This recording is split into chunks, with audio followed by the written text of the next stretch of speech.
Marco et Jean-Claude sommes heureux de te présenter Donner des liqueurs.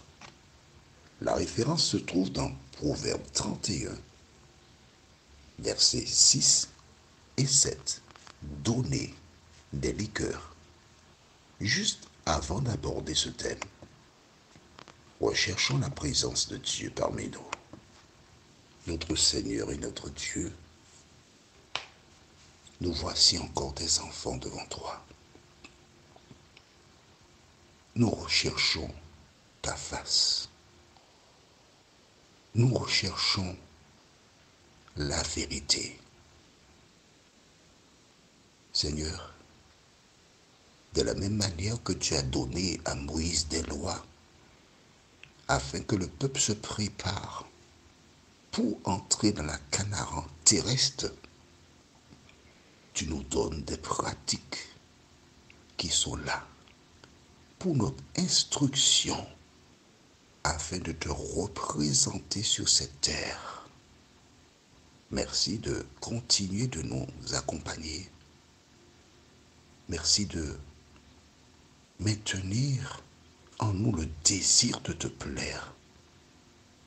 Saint-Esprit, merci de nous éclairer. Au nom de Jésus et pour ta gloire éternelle. Amen. Je te pose une question.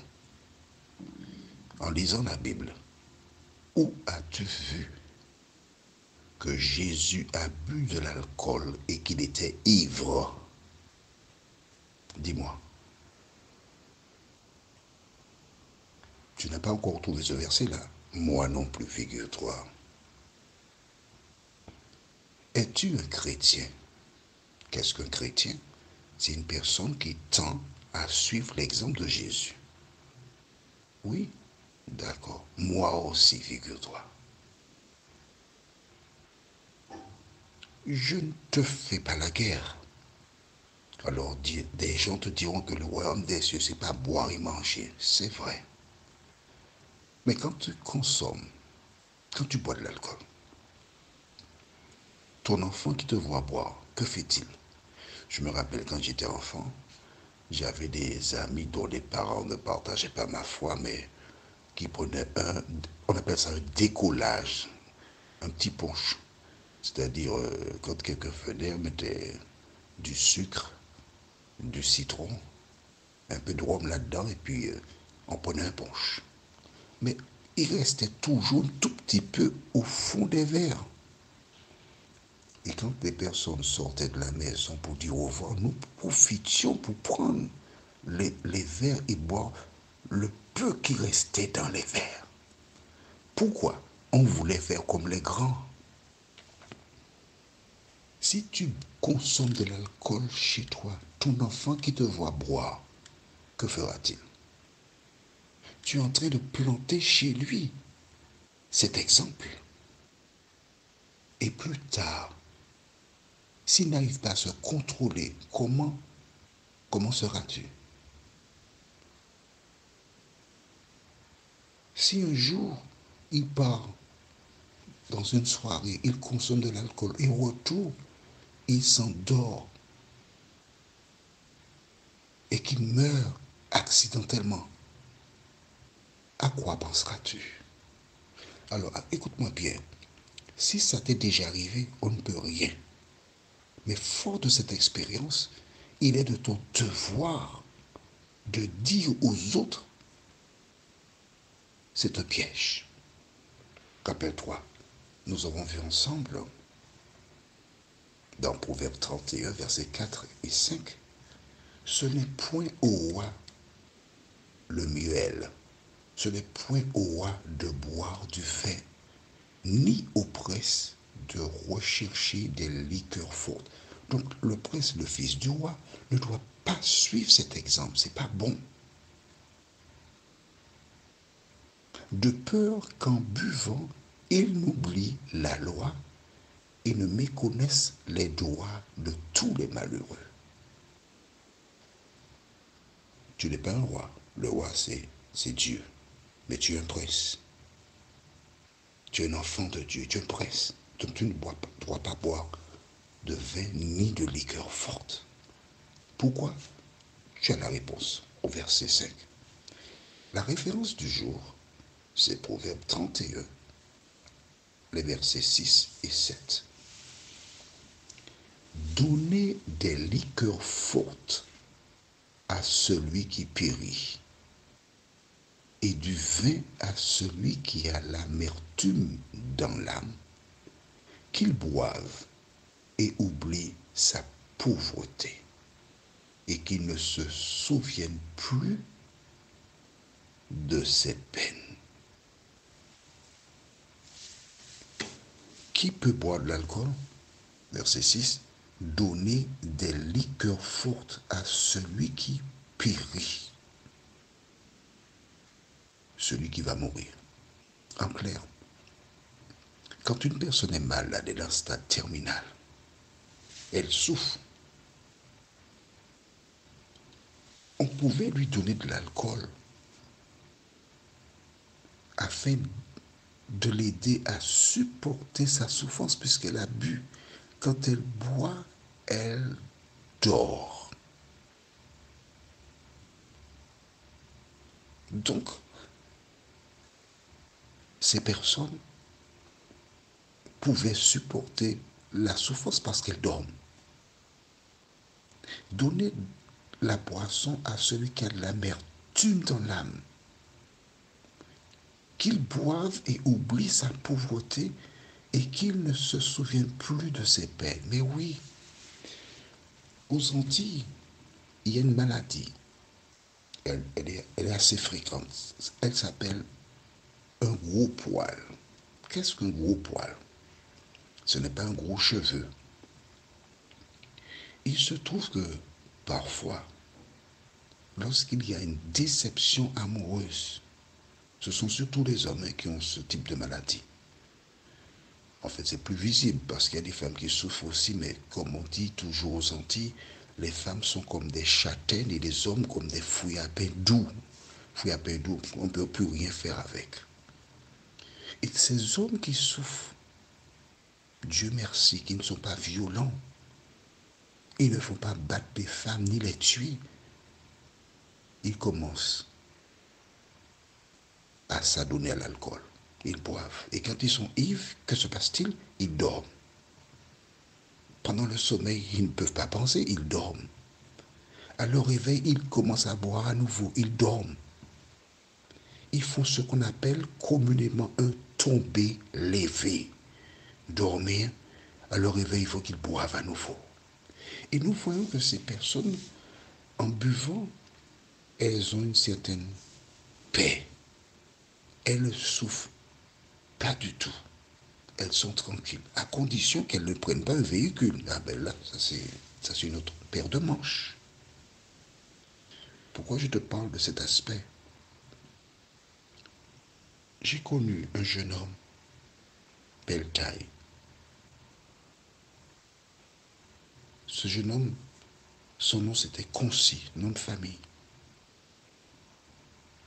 qui un dimanche soir se trouvait dans une manifestation. Et ensuite, prenant son vélo, il sortait de Cité-Dillon, il s'est retrouvé sur le boulevard de Sainte-Thérèse en direction de Fort-de-France, c'est par habiter du côté de Pont-de-Chêne. Et tandis qu'il descendait sur son vélo, un monsieur qui avait consommé de l'alcool montait avec son véhicule. Et ce dernier a vu 4 cyclistes qui descendaient alors qu'il était seul, le garçon. Sous l'emprise de l'alcool, il fallait faire un choix. Il fallait choisir l'un des 4 cyclistes parce qu'il n'était pas très loin. Mais il a pris le mauvais cycliste. Et ce jeune homme a été tué. Pourquoi? Parce que le conducteur était sous l'emprise de l'alcool. Il n'y a pas très longtemps, un homme en France qui travaillait sur les autoroutes pour sécuriser un espace là où il y a un accident. Il faisait son travail. Et encore quelqu'un sous l'emprise de l'alcool a heurté ce chef de famille. Son prénom c'est Tony. Il est originaire de la Martinique. Et son père se prénomme aussi Tony. Père de famille, 4 filles. Il a été tué. Des gens te diront que le royaume des cieux, c'est pas boire et manger. Mais quand une vie est détruite, quand une personne est tuée, l'épouse, les enfants, les petits-enfants, les parents, toutes ces personnes souffrent. Voilà donc pourquoi je te suggère de lire la Bible,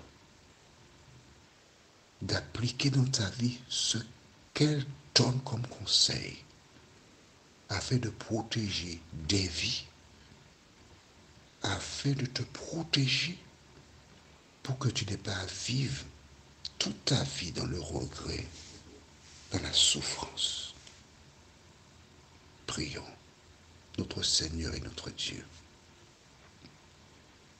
Ce dernier chapitre du livre de Proverbes donne des conseils à toutes celles et ceux qui veulent réussir leur vie.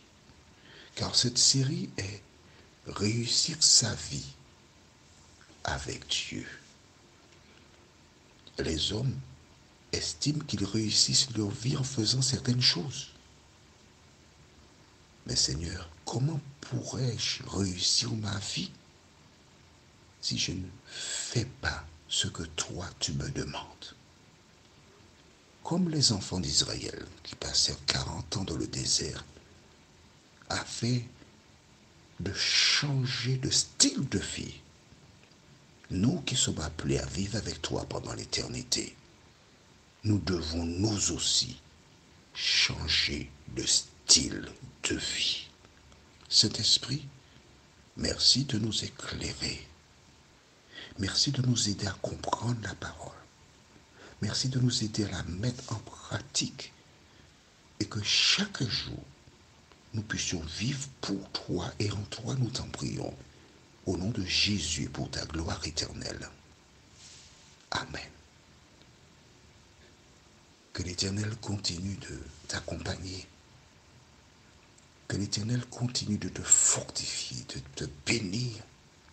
Que l'Éternel t'aide à chercher, à appliquer la parole totalement. Au nom de Jésus. Amen. Comme j'ai eu l'occasion de te dire, je ne représente pas de communauté religieuse. Je représente que Jésus de Nazareth. Je t'invite à réfléchir à cette question que je te pose. Ce que tu écoutes là, est-ce que ton pasteur, tes dirigeants religieux t'en avaient parlé comme je le fais actuellement? Pose-toi la question, pourquoi? On ne te parle que de Jésus, mais il n'y a pas que de Jésus qui est mort pour sauver tes péchés. Il y a la vie que tu dois mener, qui doit rendre gloire à Dieu. Notre thème est « Et défends ». Ce sera dans Proverbe 31, versets 8 et 9.